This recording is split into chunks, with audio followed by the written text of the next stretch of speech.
I'm Pastor Mike Winger, and this is Bible Thinker, the program dedicated to thinking biblically about everything. Tonight we're going to talk about Daniel 11, which is literally the most prophetic passage of the entire Bible. There are about 135 prophecies in 35 verses. So, buckle your seatbelts. This will be probably the last of this type of study. I will move on from here to prophecies about Jesus for next time, and we'll talk about the unity of the Bible, science, archaeology, and these other evidences for the Bible. But this particular study is going to be one of those, boy, that's a lot of info, which is why, of course, it'll be online. Give me a week or two, and I'll get it up onto the web, and it'll have all this information on there as well. And I'm happy to even give you the PowerPoint if that's something that you think will help you in some way. So here we are, Daniel 11, and we're going to be starting in verse 2.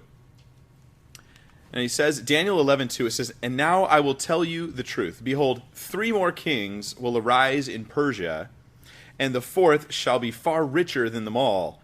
By his strength, through his riches, he shall stir up all against the realm of Greece."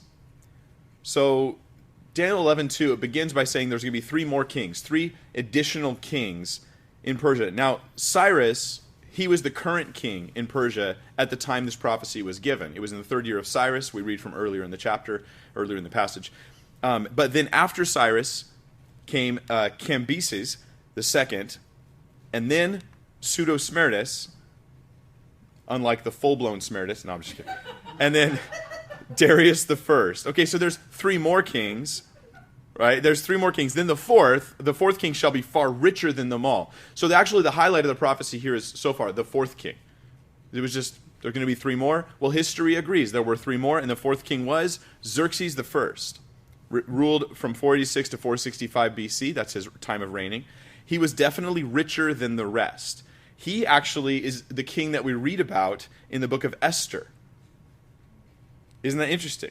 As his name there is Ahasuerus, and of course these kings have multiple names in different regions. They're called by different names, but he was the richest. He ruled during the time of the greatest power of the Persian Empire. That Persian Empire that was the last empire of Daniel's life that we've been looking into as we've been looking into Daniel. And he actually did go into Greece. He got an army of several hundred thousand, and he went into Greece in 480 BC. So he did this. So, of course, the 4th shall be richer than them all. That is, in fact, true. He's known because of the great taxes he levied. He got a lot of money from the people, and he had these very lavish builds. He went over here to build, and over here to build, and over here to build. Xerxes was a great builder. That's what he was known for. And, of course, then he got a great army, as it says, "By his strength, through his riches, he shall stir up all against the realm of Greece." Armies cost money. And basically you had to get the riches to do not only the building projects, but to build the army, to pay the troops, to then go out and conquer. So he goes out against Greece. And according to historians, Herodotus, I believe, is the one with this detail, he says that this was the largest army ever fielded up until that time. Of course, the population of humans on Earth has radically gone up since then, so it might not be considered the biggest army now, but at the time it was the biggest army of the time ever on the field. And so he stirred up all against the realm of Greece, and there he goes against it. But his troops and his fleet of ships were destroyed. And through a long protracted battle, he then comes back, sort of whimpering back to his own land. So that was Xerxes the first. And that's pretty much all we get about him. Now we're going to move forward to another guy. And this is pretty much how this prophecy works in Daniel 11. It's like, then this king does this, and then it's like, next generation. And then next generation. And then next generation. It's like Star Trek, there's just, you keep getting a new generation of, for you Trek fans. Then it says, "Then a mighty king shall arise," verse 3, "who shall rule with great dominion and do according to his will." Now this mighty king that will arise is, of course, Alexander the Great. You'll see as we continue in the passage, as we get to verse 4, it'll make more sense, but it's Alexander the Great. Now this king's not a king of Persia. He's a king in Greece. Greece is over in the Mediterranean, whereas Persia is over in, Middle East and going east. And so let's read on. In fact, do you remember Alexander the Great? Let me back up for a second. Alexander the Great, we read about in Daniel chapter 7. He was the winged leopard prophesied in Daniel chapter 7 with 4 heads. In Daniel chapter 8, he was the one-horned flying goat. And then I almost said one-eyed, one-horned, flying purple people eater there, but no, that's not the prophecy of the Bible. There's something else I'm thinking of. But yeah, Daniel has already 2 times talked about Alexander the Great in specific detail. And so now he mentions him again, although he gives much less time to him in this particular passage. Verse 4, it continues on, it says, "And when he has arisen," that would be Alexander, "when he's arisen, his kingdom shall be broken up and divided to the 4 winds of heaven, but not among his posterity, nor according to his dominion with which he ruled." Now, sometimes you're reading the Bible and you read a phrase like 4 winds of heaven. This is one of those passages that makes it very clear that the phrase 4 winds means 4 directions, north, south, east, west. They just called it the 4 winds. You can't divide a kingdom into 4 winds. Like, it was divided north, south, east, west. His kingdom was split 4 ways, a chunk in the north, a chunk in the south, a chunk in the east, and a chunk in the west. But it will not be among his posterity, nor according to his dominion with which he ruled. So it'll be a weaker kingdom, and it won't go to his children. For his kingdom shall be uprooted even for others besides these. Now, we talked about this before, so this is kind of review. But Alexander, upon his deathbed, was asked, "Alexander, who does your kingdom go to?" And he said, does anyone remember what he said? "To the strong." So they fought. So they fought to take control of the kingdom. And when the dust settled, Alexander's 4 of his generals, Cassander, Lysimachus, Seleucus, and Ptolemy, they took over and split up his kingdom into 4 pieces, pictured here in this extremely high-quality map I have copied onto my PowerPoint for you. So Cassander, he takes Macedonia and Greece, that area. Lysimachus, he takes Thrace, Bithynia, and most of Asia Minor, modern-day Turkey. And then Seleucus, he gets Syria, which is the orange area there, which is a large area. And, of course, areas east of Syria, including Babylon. And then Ptolemy got Egypt and probably Palestine and Arabia and Petraea. So he took basically that south. And we're mainly going to be concerned with the orange and the purple here. So I'll come back to that in a minute. But this is what happened. I mean, we talked last time about how Daniel was written well before these events happened. And he's just detailing it out. Xerxes is going to stir up all against the realm of Greece. That's exactly what happened. Then he goes back. Then a great king arises. In fact, it's Alexander the Great that arises. Comes from Greece, and he takes over, and then his kingdom is split upon his death. He died very young. And then as soon as he established this massive kingdom and was planning on making it bigger, then he dies. So we will read on. Daniel 11:4, just to remind you, it'll be divided up to the 4 winds of heaven. It won't be among his posterity. Both of these were true. It was divided a north, south, east, west chunk of the empire. And by the way, these directions are from Jerusalem's perspective.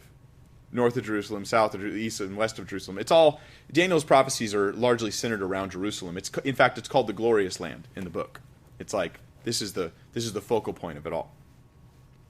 Not among his posterity. It went to his generals. He had kids. It did not go to them. They did not end up ruling his empire. And it was not according to the dominion with which he ruled, which means that it was much weaker. Alexander the Great's empire was massive and powerful, but then there was a fractured empire that was not nearly as powerful as it had been. In nitty-gritty detail, fulfilled. I love this. It's absolutely amazing. So now, as we continue, the rest of Daniel, of at least Daniel 11, the part we'll cover, which is verses 5 through verse 35, moving forward, the rest of this deals with the Ptolemies and the Seleucids. That's who we're most interested in. We're interested in the orange and the purple on your screen, unless I'm colorblind and don't know it. That should be orange and purple. Or for a guy, that's orange and purple. For a girl, there's some fancy names for those colors. The Ptolemies in the south and the Seleucids. The name Seleucus was then passed on to their sons, and the son's son. And so there's Seleucus the first, Seleucus the second, Seleucus the third. Then you've got Ptolemy the first, Ptolemy the second, Ptolemy the seventh, Ptolemy the eighth. They continue these names on. We're going to follow these lines and how they battle each other and how they go against one another. And the reason why is because what's right in between the Ptolemies and the Seleucids? What's in between their 2 empires? Jerusalem, Israel, the land of Judah. God's people is right there. And so it's a prophecy about the future, the several hundred years after the end of, in fact, even the Old Testament. People call it the silent years. Maybe not so silent. God even told them what was going to happen during a lot of this time. And so they're battling, and they'll be trading off control of Palestine, or I should say Israel, during this time. So let's read on. Daniel 11:5. It says, "Also the king of the south shall become strong, as well as one of his princes, and he shall gain power over him and have dominion. His dominion shall be a great dominion." Now we're going to get these terms, king of the south and king of the north. They'll be repeated over and over again as we go through Daniel here. The south would be which kingdom? Anybody want to guess? The purple, right? The Ptolemies. Those are in the south. That is the king of the south. Now, why is it just call him the king? Because there's different kings. It covers a large period of history. So it doesn't just give a name. It just says the king of the south. And then it's the next king of the south.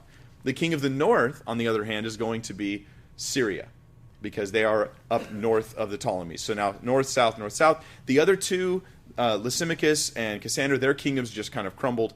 And so they end up not being really important on the scene. So we don't have east, north, south, east, west anymore, just north and south. All right, so if you're not confused yet, you're doing really good. So the king of the south is going to be actually General Ptolemy the First, who is the king of south is Egypt, that Egypt region, and he reigns from about 323 to 285. 323 to 285. We're BC here, so time unwinds in reverse. One of his princes is going to overpower him and have great dominion. That's very interesting. That is going to end up being, let me see if I can get there in just a second. All right, so the king of the south shall become strong. Ptolemy, in fact, did. Of all the four kings, the four directions that were split up, only two of those kingdoms became truly strong. It was the king of the south, Egypt, and the king of the north, Syria. So that was Ptolemy the First. There he is, king of the south. Ptolemy. He's got a nice, robust chin. There you go. I'm always interested to know, like, how accurate, I wonder, are these busts, and these pictures. They're often done by artists many generations after these people lived, based on coins and things like that. But anyway, in the coins, he definitely he's got a chin on him. He's chinny. So, but there was a lot of incest also going on in royal families, so it has something to do with pronounced features because of that sort of thing. But that's a whole other study, isn't it? So that's the king of the south. Ptolemy, definitely the purple king, right? As well as one of his princes. So Ptolemy, the king of the south, he's going to have a prince or someone in governmental authority. But this prince is going to gain power over Ptolemy, and he's going to have dominion, and his dominion shall be a great dominion. Well, this actually ends up being detailed, fulfilled, Seleucus the First. Seleucus the First. Now, he's up there in the northern kingdom, the king of Syria. This is a later copy of a Roman copy of another ancient bust of him, but there he is. This guy was actually what's called a satrap, or a governor, or a prince, under Ptolemy. He was given control of Babylon and some other areas, but he used his political maneuvering and military maneuvering to actually end up claiming that whole region for himself. And so he was actually a satrap under Ptolemy from 316 to 312 BC for 4 years. He was one of his princes, and then it turned into him having his own kingdom. In 312 BC, he just took over and said, I got this kingdom. Ptolemy didn't have the ability, the power to stop him, so he had power over him. Isn't that interesting? Like, just the neat little details. I just love this. I love this. I mean, we can't miss this. So often people will hear prophecy, see prophecy, hear the fulfillment, see the legitimate proof of it, and they'll just go, huh. And they'll withhold belief. And the reality is they're withholding belief because they will withhold belief no matter what they see. Because it's not an intellectual issue that's going on. It's something else that's going on. But I think that mostly prophecy just radically encourages believers. Those who look at the word and they go, wow, that's so neat. That's so cool. That's so encouraging. And it does sometimes transform an unbeliever, though, into a believer. And we've seen that happen. So that's why we share it. Daniel 11:6. Moving on, we're just going to continue verse by verse. It says, and at the end of some years, which ends up being about 40 plus years, they shall join forces, for the daughter of the king of the south shall go to the king of the north to make an agreement. It's normal for daughters to go up to be basically given away as brides to try to create peace treaties with different nations. But she shall not retain the power of her authority, and neither he nor his authority shall stand, but she shall be given up with those who brought her, and with him who begot her, and with him who strengthened her in those times. So there's a plot, like she's going to go up there, and the intention is, okay, I'm Ptolemy, I'm going to send my daughter up there, then I'm going to get my blood in the royal line. Eventually, maybe I will be able to annex and take over this country. That would be a thought.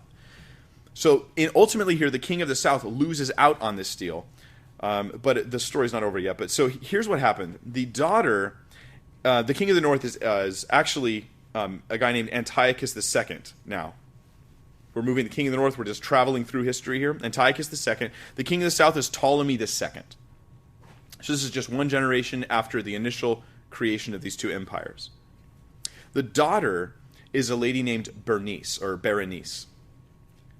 Berenice was sent to the north, where that king, Antiochus II, he divorced his current wife, who was named Laodice, but he did marry her, and then divorced his wife, and she had kids from him, but they all got disowned. Like, you're not part of the royal family anymore. But as soon as the Ptolemy II died in 246, as soon as he died, right then, so this is where the betrayal comes in. Antiochus II, he discharges Berenice, says, yeah, I don't need you anymore, takes his old wife back. So he only kept the treaty as long as that guy was alive. Then Laodice, true story, poisons Antiochus II, has Berenice killed, and puts her child on the throne of the empire. Yeah, it sounds like a sitcom or no, not so much comedy, I guess, but it sounds like one of those types of shows, right? So let me read it again with that in mind. Berenice goes up there. The original queen is deposed. She's taken out. Then when her dad dies, she's put aside, and the original queen comes back, kills the king, poisons him, kills her. She's hiding. She runs to a city and flees and hides, and she has her killed, and then puts her child on the throne. So it says, right, they shall join forces, for the daughter of the king of the south shall go to the king of the north to make an agreement, but she shall not retain the power of her authority.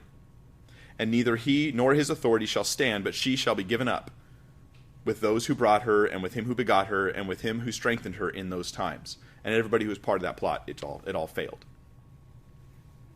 Really, really neat stuff. And these are confirmed in extra biblical accounts. This isn't recorded in the Bible because there were no biblical books written during this time period. This is all confirmed through other histories and documents. Pardon me. So we move forward. Daniel 11, verses 7 and 8. It says, but from a branch of her roots, one shall arise in his place, who shall come with an army, enter the fortress of the king of the north, and deal with them, and prevail. And he shall also carry their gods captive to Egypt, with their princes and their precious articles of silver and gold, and he shall continue more years than the king of the north. Just all these little details about what's going to happen. Now, why is it important that we know this? It's just important that you know God is speaking. It's like he's showing off. I'm just going to tell you a bunch of stuff that hasn't happened yet, and you're going to know that this is me. What is a branch from her roots? Well, her roots, this lady, her roots would be her father, and the branch of the roots would be her brother. So I'm up here, I'm a branch, there's the roots, and there's another branch, that's my brother. Well, her brother, Ptolemy III, Berenice's brother, Ptolemy III, he reigned from 246 to 222. He actually invaded Syria, the king of the north, because of the murder of his sister, Berenice. I mean, there was like, forget the peace, right? We're at war now. So he goes in there and he invades Syria, and he got all the way as far as the Euphrates, which is quite a good distance invading. He got a hold of Laodice, the woman who had killed his sister and poisoned her husband, and he killed her. So the details of this are very specific. He plundered, he took their gods, and he did, of course, when you raid an enemy country, you plunder. This is what you do, right? This is just, hey, it's how it's done. So they always plunder. Now, interestingly, because the year that his dad died was the year that Antiochus II was killed by his wife, right? The king of the north and king of the south died in the same year. So then they both had a new king in the same year. So Ptolemy III, he started reigning the same year as Seleucus III up in the north in 246. Now it says here in the bottom of the verse that he shall continue more years than the king of the north. Well, they started reigning the same year. But the king of the north, Ptolemy I'm sorry, Seleucus III, the king of the north, he died in 225, and Ptolemy III died in 222. So he continued 3 more years than the king of the north. They started the same year, and he reigned for 3 years longer. Again, this stuff is confirmed in extra-biblical sources. It's just what happened. And you really see, I mean, this combined with the stuff we did, 3 weeks ago, you can see this is why they said that had to have been written after the fact. Because you can't hardly say, well, that was just a lucky guess. It's too many details. You can't get this kind of a lucky guess. So, but of course, we did it in the last video. We talked about how they did not. This was not written after the fact. Every piece of evidence supports that it was written before. So it's just beautiful. Daniel 11:9, as we continue, it says, also the king of the north shall come to the kingdom of the king of the south, but shall return to his own land. This happened in about 240 BC, when Seleucus III, he went up and he had an attack against, another revenge. What do you call that? Revenge? I don't know. He came down and he's like, I'm going to go and attack the king of the south. And he did. He brought his army, but he failed. So he returned to his own land. So it was a failed attack. That was Seleucus III. And he went back home. However, verse 10, his sons, the king of the north now, because he's the one who just came and attacked the king of the south, failed, went back, but his sons shall stir up strife and assemble a multitude of great forces. So together, 2 sons will stir up strife and gather forces, and one of those sons, shall certainly come and overwhelm and pass through, then he shall return to his fortress and stir up strife. So this guy, the sons of Seleucus, were Seleucus and Antiochus. Sorry about all the repetitive names. This is what they did. They just repeated their names. Don't name your kids after you. Trust me, I know. It's just confusing, especially with modern social media. But yeah, there are 2 sons. They both had power, but Seleucus was murdered, and then Antiochus III now, he takes over, and he successfully invades Egypt. So this, in detail, is fulfilled. Now you get to the point, maybe right about now, where you're going, okay, I can see how this is getting a little confusing. So I'm sorry about that. If I had a quick, easy way to just simplify all of it, it'd be nice if they had, different names. Instead of Seleucus III, Antiochus III, that would be nice. But this particular Antiochus, we're going to spend a little bit of time on him. So he's one of the sons of the king of the north. He stirs up strife. He's the one where it says, one shall certainly come and overwhelm and pass through. He actually invades Egypt several times during his reign, during his regency. But this particular king of the north, Antiochus III, is famous in history. He's called Antiochus the Great, because he did a lot of great stuff as far as kingdoms and kings are concerned. He did a lot of really, really great things. So, Antiochus III, that's what we're going to look at. Daniel 11, verses 11 and 12, it says, and the king of the south shall be moved with rage and go out and fight with them with the king of the north. So the king of the south here is a guy named Ptolemy Philopator, and he goes out and he fights with the king of the north, Antiochus the Great, who shall muster a great multitude, but the multitude shall be given into the hands of his enemy. When he has taken away the multitude, his heart will be lifted up, and he will cast down tens of thousands, but he will not prevail. Now, this is actually a very famous battle that took place in a place called Raphia. It's called the Battle of Elephants. And there were almost 200 elephants involved in this battle, and we have the numbers of the soldiers and everything recorded from historians. It was about 70,000 soldiers on either side. And they came and they battled. Of course, elephants in battle they're not really, they're huge and intimidating and powerful animals, but they're not always great on the battlefield with the screaming and the yelling and all the fighting going on. So some of the elephants fled to the south, and then this caused the armies to be, and some of them fled to the north. So this caused the armies to be split up into 3 different battles going on.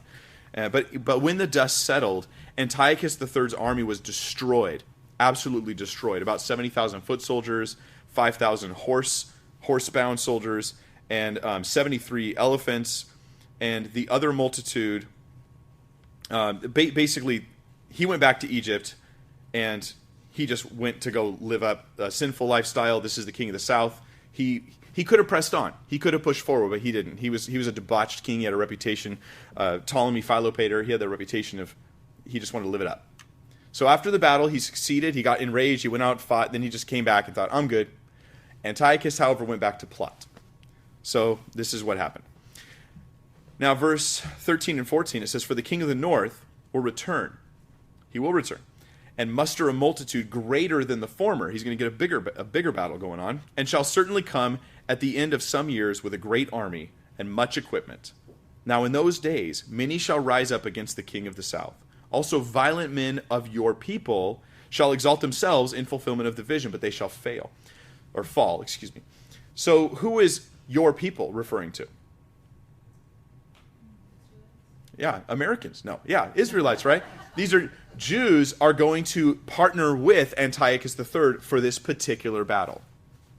He's going to stir up a great army. He's going to reach out to lots of people. In fact, this was 14 years later in Antiochus' history. 14 years later, Antiochus III, Antiochus the Great, he comes back with a bigger army, and a bunch of other people join him this time. Philip, the king of Macedonia, that king joins him. Egyptian rebels join with him that are stirred up against their own kingdom. And even Jews, Josephus specifically records this, that Jews did, in fact, partner with Antiochus the Great for this particular battle. It says that they'll fall. The reason why they'll fall is because Antiochus, who seems to be delivering them from the king of the south, is actually going to be treating them very badly. And so his harsh and cruel treatment of the people of Israel, and it sets up a terrible, terrible treatment of them coming very quickly, the worst in their history, and certainly in any history they've known. And so they would never have partnered with Antiochus the Great had they known this. They would never have done this. This is why they'll exalt themselves, thinking, oh, we know. Sometimes it's dangerous to pick sides in war, when you don't have all the info. And so but they do. Now, Ptolemy IV, down in the south, is now ruling, and he is a child, and this helps Antiochus III. So the previous king that beat Antiochus last time, 14 years ago, he's dead. His child is reigning, but he's a child king, and this helps them. It means that the kingdom is not as cohesive, the decisions are not as clear, and advisors are kind of in charge at this point. So that's Ptolemy IV. He's now ruling, and of course they fail. And let's read on. Verse 15. So the king of the north shall come and build a siege mound and take a fortified city, and the forces of the south shall not withstand him. Even his choice troops shall have no strength to resist. But he who comes against him shall do according to his own will, and no one shall stand against him. He shall stand in the glorious land with destruction in his power. Glorious land being Israel. So up until now, we have the king of the south controlling areas of Israel. But now, the king of the north, Syria, will now be controlling the land of Israel.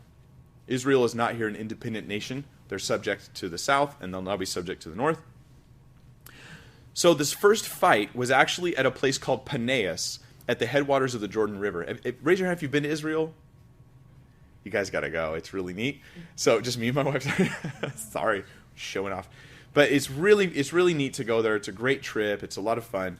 I get a little tired of the food after a while, but my wife doesn't. So, but yeah, in Israel there is the Jordan River, which flows, and it pretty much is for a large part the border between Israel and Jordan. And this river, it comes right out of the mountain. I mean, the snow cap on the mountains sits there. It seeps into the porous rock of the mountain, and it just pours right out of the mountain. There's the Jordan River. And so it flows all the way down, all the way south, past Jerusalem, all the way into the Dead Sea, where that river ends. It flows into the Sea of Galilee, and I mean, it's a neat thing. Well, this river, at the headwaters of this river, a place called Paneas, this is where this battle took place.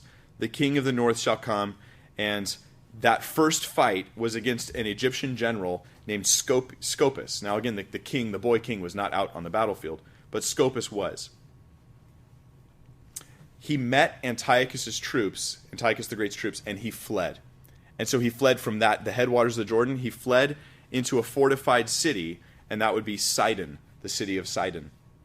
And a siege mound was built against Sidon by Antiochus the Great, and he conquered it, and Scopas surrendered. Now it specifically mentions choice troops. Even his choice troops shall have no strength to resist, in verse 15. There were 3 other leaders, military leaders, that went out to deliver Scopas as he was being sieged in Sidon. Europus, Menocles, and Damaxenus. And they all failed. And nobody was able to deliver him. I mean, it's just the details. The details. According to Jerome, after Antiochus got control of the military and took over and they surrendered, he sent the troops away naked. Just to embarrass them, to dehumanize them, And he did this. So he gained control through this battle. He gained control of Israel all the way down to Gaza. So he started at the headwaters of the Jordan, at the top north of Israel, and then he got control all the way down to Gaza, now we know as the Gaza Strip. Verse 17, he shall also set his face to enter with strength, the strength of his whole kingdom, and upright ones with him. Thus he shall do, and he shall give him the daughter of women to destroy it, but she shall not stand with him or before him. The daughter of women, all this stuff, let's unravel these details. So Antiochus the Great, he gave his daughter Cleopatra to the 8-year-old king of the south, Seleucus V. So this 8-year-old king now is going to marry the daughter of the king of the north. Why do you suppose he wants his daughter to marry this 8-year-old king? Yeah, he's going to try and get a foothold on the throne of the king of the south. I want to control this kingdom. That's the idea. The whole idea is they want to control one another, which doesn't work in kingdoms and doesn't work in marriage. But yet people still try and do it. But what's interesting is it didn't work. She won't stand with him or before him. So his daughter Cleopatra, as she gets older, as this boy king gets older, she picks her husband over her father. And so she doesn't stand with her dad, and she sides with her husband. So she's loyal to the south and not to the north. And so this ploy doesn't work. Interesting. Verse 18. After this, he shall turn his face to the coastlands and shall take many. The coastlands here being in the Mediterranean Sea. So he went down to Egypt. Now he's going to go up north of there, up to the Mediterranean Sea, I guess from your perspective, this way. And he's going to go to the coastlands, which would be in the area where Rome was beginning to get power, was beginning to become a thing. So he turns his face to the coastlands, shall take many, but a ruler shall bring the reproach against them to an end. Someone from the coastlands will stand up and end the reproach of Antiochus into the coastlands. He'll end that. And with the reproach removed, he shall turn back on him. Now he's going to reproach Antiochus. Then he shall turn his face toward the fortresses of his own land, but he shall stumble and fall and not be found. This is Antiochus here. So this is about, here in these verses, the end of Antiochus the Great and his reign. We'll be done talking about him in just a second. Let me explain how this worked. So the coastlands is the Romans, and he actually went to attack them, and he took a decent amount of their land until the Roman general Lucius Scipio Asiaticus, say that 5 times fast, he routed Antiochus at Magnesia in 190 BC. Then Rome made Antiochus pay for the war, and they levied him a 12,000 talent payment that they had to give him over the course of 12 years. There was an initial down payment, and there was 1,000 talents every year, which is a very large sum of money. That's a weight. A talent is a weight. And I don't remember the exact amount, but I believe it would weigh more than me in gold. And so it was a very large sum of money. Antiochus III, the Great, his youngest son, was left hostage in Rome before Antiochus was allowed to leave. So then he goes back, he's whooped. Yeah, he's done some really great stuff, as far as militarily. But now, at the end of it, he's embarrassed, and he got whooped by the Romans. And so he heads back home, leaving one of his children in the control of the Romans. Then Antiochus goes from there. It says in verse 19, he shall turn his face toward the fortresses, or the fortress of his own land, but he shall stumble and fall and not be found. This is how he died. He has to get a lot of money now to pay the Romans, right? Well, his army's beat. He can't go steal it from others, so he tries to steal it from his own people by going into the temple of Jupiter at a city called Elam. And he goes in there at night trying to rob and steal from the temple where there's a lot of money and gold and stuff gathered. He was slain with his soldiers when the inhabitants of the town rose up and attacked him because of what he was doing. Justin records that for us. And so this was the end of Antiochus the Great. Ends up being not so great in the end. He's caught, busted, stealing from his own people, and they rise up against him. So he is slain there. And then now we're going to read about his offspring, verse 20. There shall arise in his place one who imposes taxes on the glorious kingdom. But within a few days he shall be destroyed, but not in anger or battle. In his place one comes up, and this is a taxer. That's what he's known for. This next king, according to the prophecy, is going to be known for taxing people. Well, Antiochus' son was a guy named Seleucus IV Philopator, and he taxes. That's what he does. That's all he does. For 12 years, that's all he did. And the Romans gave him a 12-year penalty. And so for the entire time of his reign, all he did was try to raise money to pay the Romans. And he sent a man named Heliodorus to plunder the temple in Jerusalem. That was one of the things he did. This plundering failed. Heliodorus didn't succeed. There's a colorful story about this in the book of Maccabees. But for some reason, Heliodorus did not succeed, possibly because of divine intervention. But he failed to plunder the temple. And it says here a few days. Well, this is a little beyond me, but I trust the translators to say this. In fact, there are translations that translate this days as years. And a few days or a few years, and in other places in Daniel, days are looked at as years, specifically in this book. And so there's a context for that. This particular guy, this particular Seleucus, he reigned for 12 years versus his father reigning for 37 years. And so what we're looking at is the kingdom going sort of downhill and not uphill. You know, he all he does is tax people, and he doesn't reign for as long as his father, not even a third of the time. Then he was destroyed. It says, not in anger or in battle. Well, he wasn't killed in battle. It wasn't for revenge. He was poisoned by Heliodorus, the very guy he sent to plunder the temple in Jerusalem, who was his treasurer. Heliodorus wanted to usher in the next king, which I think he wanted to be, guess who? Heliodorus. That's what he wanted. But instead, this all plays in to a plot for a guy that I talked about in Daniel 7 and 8, named Antiochus Epiphanes. And that's who we're going to talk about now.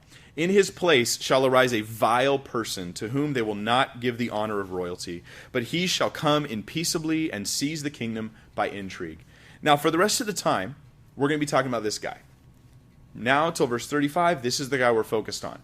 Antiochus greatly persecuted the Jews. He was very involved in what happened with Israel at the time. There's a focus on this because it's about Israel. And God, they're the apple of God's eye, you know, and so it's about that.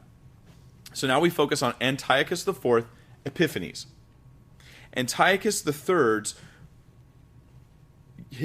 Antiochus the Great, this was his younger son that was held in hostage in Rome when he failed to conquer.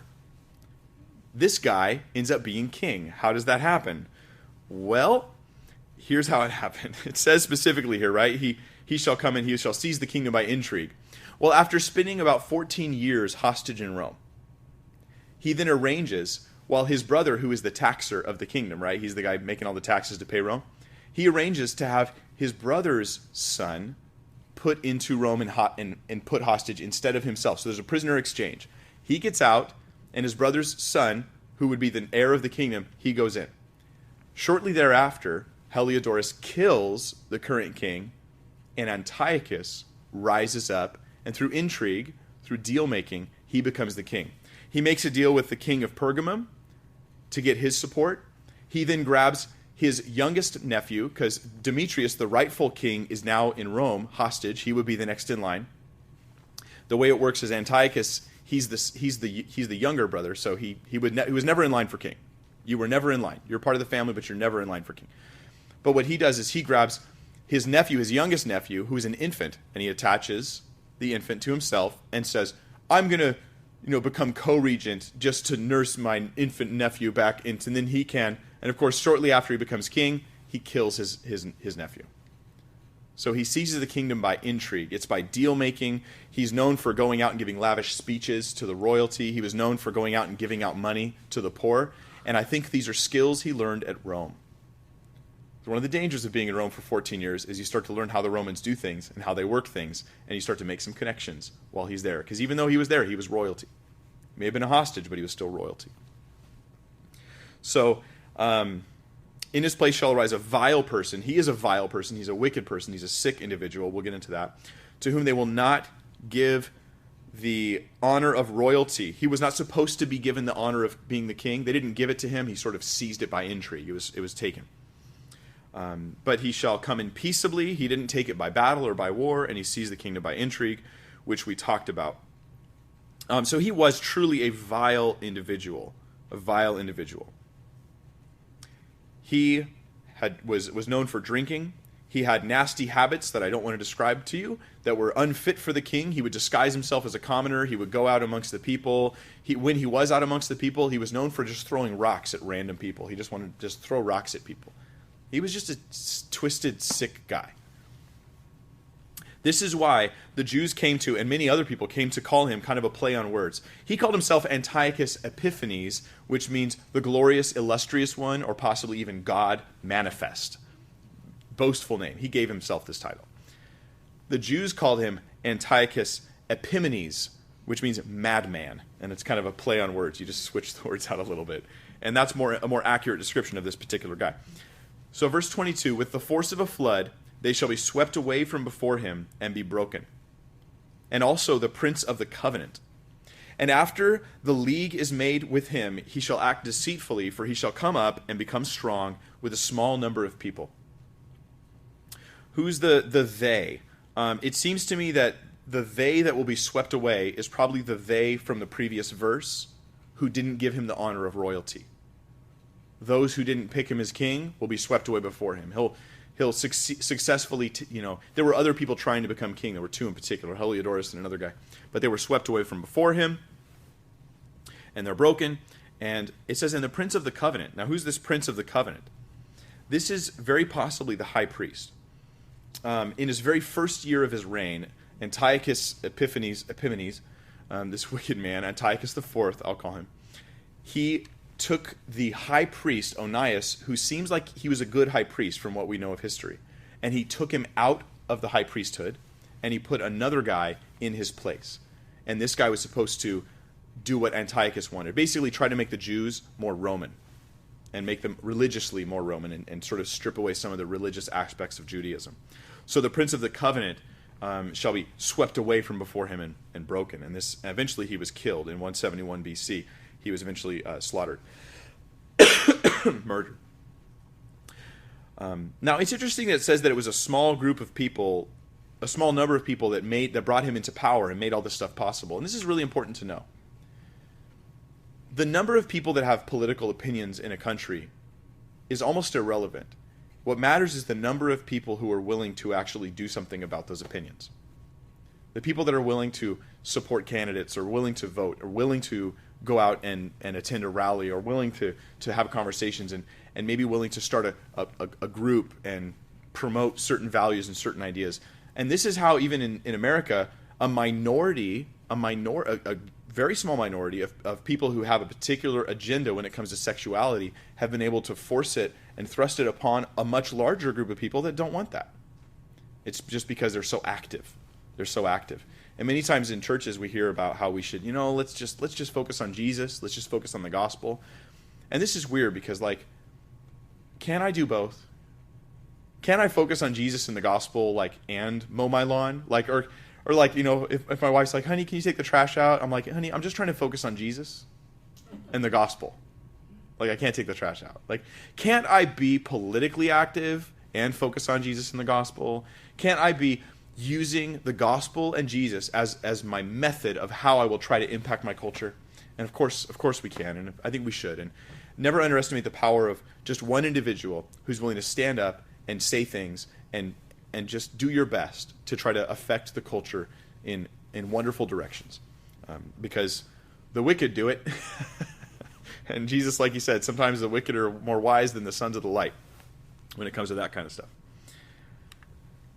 So verse 24, it says, he shall enter peaceably, even into the richest places of the province, and he shall do what his fathers have not done, nor his forefathers. He shall disperse among them the plunder, spoil, and riches, and he shall devise his plans against them, against the strongholds, but only for a time. So he does a few things here. Antiochus IV, he basically robbed the rich and gave small amounts of that to the poor and put the rest in his coffers. Political leaders know this. It's a sad reality. He probably learned this in Rome, because this is how Rome was run as well. If I just offer the people a small amount of money, they won't care what I stand for. They'll vote for me. And this has become sometimes the way it's done, is like, who can promise the most, who can put money in your pocket or promise you this free thing or that free thing. And that becomes, forget about their policies, forget about how it'll affect our country, forget about if it's godly or righteous or not. It's going to mean I'll have more money or free stuff. And we shouldn't obviously make our decisions based on that. That's how people are manipulated. But that's what he did. He did something. In fact, he went to not only his provinces and plundered his own people to give money to other people so that he could just have enough people to follow him, but also to fund his wars. He also went out with his military, and when he would conquer an area, he would take of the wealth and he would give it to the troops. There have been previous kings who have been slaughtered by their own troops, but Antiochus wasn't going to fall into that trap because he was going to pay them. Now, Rome did this. You wanted to be a centurion because when you conquered an area, you got to claim stuff. You got to keep it. Hey, this is my land. This is my stuff now. And so this is what he got, I think, from Rome. And previously they had not done this. This was not a northern kingdom thing to do. And he shall devise his plans against the strongholds, but only for a time. I think this was really important to the Jews. The strongholds means he's going to be making agendas to conquer big cities. But it's important to the Jews because he was going to be so oppressive and so hurtful and so hateful to them that it was really helpful for them to be able to look at Daniel and go, you know what? This won't last. This won't last. It's only for a time. They'll have victory, but only for a time. And this is a great word for us as believers today. No matter how dark the world is, no matter how much victory they seem to have, it is only for a time. It is only for a brief season. And we are going to see his kingdom come and his will be done on earth as it is in heaven. And we need to keep our eyes on that, even as we face the things that are going on around us. Daniel 11:25, he says, he shall stir up his power and his courage against the king of the south with a great army, and the king of the south shall be stirred up to battle with a very great and mighty army. But he shall not stand, for they shall devise plans against him. Yes, those who eat of the portion of his delicacies shall destroy him. His army shall be swept away, and many shall fall down slain. So the king of the north will have an army, the king of the south will have an army, but the problem with the king of the south is that his own advisors, his own people who were at his table, will undermine him, and it will end up making him lose the war. In 170 BC, Antiochus Epiphanes, Antiochus IV, he went against Egypt. Egypt tried to fight against him and failed. He beat Egypt, and he took a good chunk of their territory, in fact, a massive amount of Egypt. And then the king of the south, which at this point was Ptolemy VI, was given bad advice. He was given bad advice. In fact, it's blamed specifically on his counselors. He was very young at the time, so really he wasn't entirely in control. And the advisors, and I have the names of them somewhere on here, but they gave him bad advice and said, yeah, go out here, go out there, go out there. Well, what happened is Antiochus sort of closed in on them. He took Memphis and he took other strongholds of Egypt, big important cities, and he closes in on Alexandria. And the advisors take the king and get him on a boat and send him out of here, get him out of here. Well, in the long run, Antiochus never took Alexandria. But guess what he did do? He caught the king because he had fled the city. So those who ate with his own table, ate his delicacies, they gave him this bad advice, possibly on purpose. Maybe it was a power play. Who knows? Even then, his brother, another one of the Ptolemies, he plotted against him, and then he became king, even though this king that just fled and was caught was still alive. He's a teenager at this point. So he's still alive, and they already make a new king. So you get the sense that there's a plot going on. It ends up being that he rules in Memphis, and his brother now is ruling in Alexandria, and then they're just conflicted, and things aren't going good. Verse 27 says, both of these kings' hearts shall be bent on evil, and they shall speak lies at the same table, but it shall not prosper, for the end will still be at the appointed time. They actually had a meeting at Memphis, which had been conquered by Antiochus. He gives Memphis back. He sets up this particular Ptolemy. Okay, you're going to be king. You're going to be my puppet king is the idea. But when Ptolemy leaves, when Antiochus leaves, Ptolemy joins back with his brother at Alexandria. But that doesn't quite work out for them because they're still betraying one another. And then Antiochus, and nobody's getting what they want. Nobody prospers out of this deal. So Antiochus fails to get his puppet. Ptolemy VI, he fails to get his kingdom, and his brother's still ruling in Alexandria, which wasn't supposed to be how it goes, right? Verse 28. While returning to his land with great riches, his heart shall be moved against the holy covenant, so he shall do damage and return to his own land. And we talked about this before. He attacked the Jews multiple times in his time. He comes, and his heart is moved against the holy covenant, not just against Judea, the area, but against Judaism. He's moved against Judaism. So he does damage and returns to his own land. In fact, Antiochus, we find, killed about 80,000 Jews, took 40,000 as prisoners, and sold 40,000 more to other people as slaves.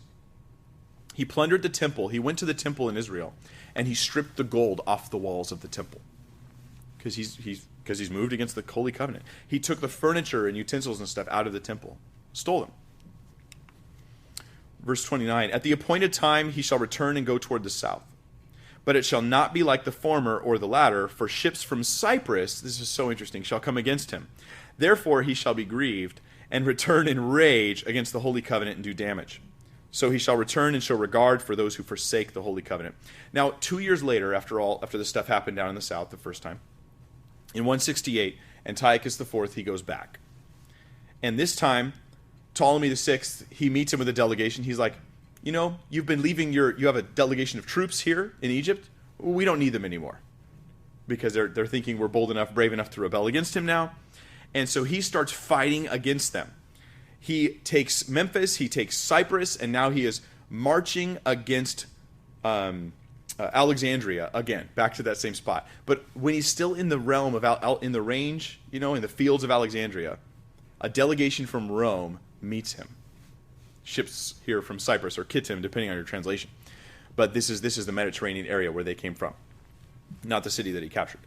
And so ships from Cyprus meet him. He is met by a Roman delegation led by a guy named Gaius Popilius Laenas, I think. That's how you pronounce his name. Now this is where we get the phrase, what happens next is where we get the phrase line in the sand. And here's how it went. Antiochus is there. He meets with just this sole Roman delegate who says, stop. Rome says if you continue this fight, they don't want Syria to get that powerful. If you continue this fight against Egypt, you will be at war with Rome. And Antiochus says to him, okay, let me go consult with my counselors and I'll come back to you and give you my answer. And this is where Linnaeus comes and grabs his staff or his cane and he walks in a circle around Antiochus and draws a line in the sand. A circle around Antiochus. He says, I want your answer before you step out of that circle. Meaning, if you step out of that circle without submitting, then you're going down. Rome will be battling you. And he didn't want to fight Rome. He remembers what happened to his dad. And he knows from his time in Rome how powerful Rome has become. So Antiochus says, okay, we're out of here. He leaves. But on his way out, he is really mad. He's embarrassed, he's angry, he's frustrated, and he takes it out on the Jews. Because guess who's right there on his way home? The Jewish people. So he returns in rage against the Holy Covenant and does damage. Shows regard for those who forsake the Holy Covenant. He does all sorts of things against Israel at this point. He puts up altars to Zeus. He uses the high priesthood. He sells it twice in the course of this time. Sells the high priesthood to the highest bidder. First a guy named Jason when he put Onias out of the high priesthood. And then this guy named Menelaus who comes in, who's going to basically turn Judaism into a Greek religion. A Roman Greek religion. That's what he wanted to turn it into. And this is some pretty horrific stuff. He outlaws and forbids them from being Jews. He says you can't read the Torah. You can't own the Torah. You must burn all the Torahs. You can't circumcise your sons. You can't observe the Sabbath. You can't do any religious festivals or anything Jewish. He outlaws Jewishness at this point. Verse 31, and forces shall be mustered by him, and they shall defile the sanctuary fortress. Then they shall take away the daily sacrifices, the sanctuary, speaking of the temple, and place there the abomination of desolation.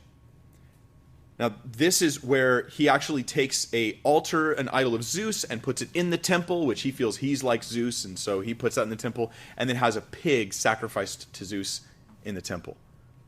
Whew. This is hardcore, blasphemous stuff that's going on here. We read about it also in Daniel chapter 8 in detail. Then he says, those who do wickedly against the covenant, he shall corrupt with flattery. People who are willing to forsake God, he's going to give them flattery and corrupt them with smooth words, lead them away from God. But the people who know their God shall be strong and carry out great exploits. So he does all these things and more. He does what they call the abomination of desolation in verse 31. Jesus talks about that later as a future reference, which is really interesting. But the people who know their God will be strong and carry out great exploits. Last time we did Daniel 8, we talked about Judas Maccabee, who was the rebel leader and who succeeded in overthrowing, in the long run, Antiochus. And for the sake of time, we have to move forward. And those are the people who understand shall instruct many, yet for many days they shall fall by the sword and flame, by captivity and plundering. Now when they fall, they shall be aided with a little help, but many shall join with them by intrigue. So some join them because they're sincere and genuine, and others join along because they're just going with the flow, or they're like, oh, maybe if we join you, we'll get money out of it, or whatever their intrigue reason was. And this describes the Maccabean revolt, which became the Hasmonean dynasty, or a new ruling party in Israel of Jewish people with Jewish goals. And then verse 35, our last verse for tonight. And some of those of understanding shall fall, to refine them, purify them, and make them white, until the time of the end, because it is still for the appointed time. And you get this sense in verse 35 of a pause.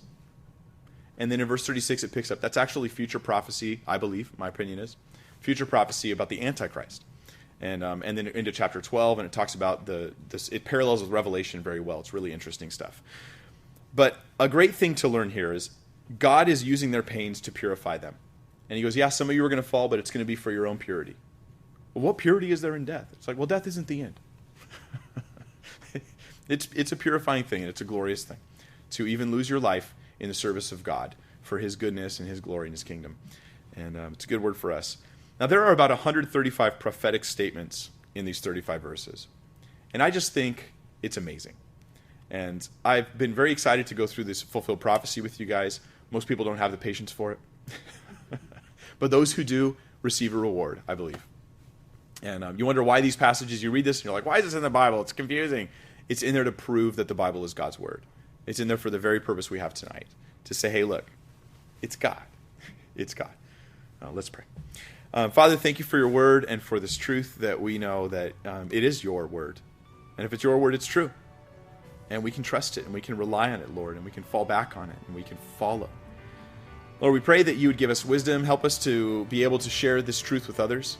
We pray for this video series that we're doing on evidence for the Bible, and this teaching series here Sunday nights, that it would continue to just minister to the saints and edify and build people up, and that we would see people come to Christ because of the truthfulness of your word. In Jesus' name.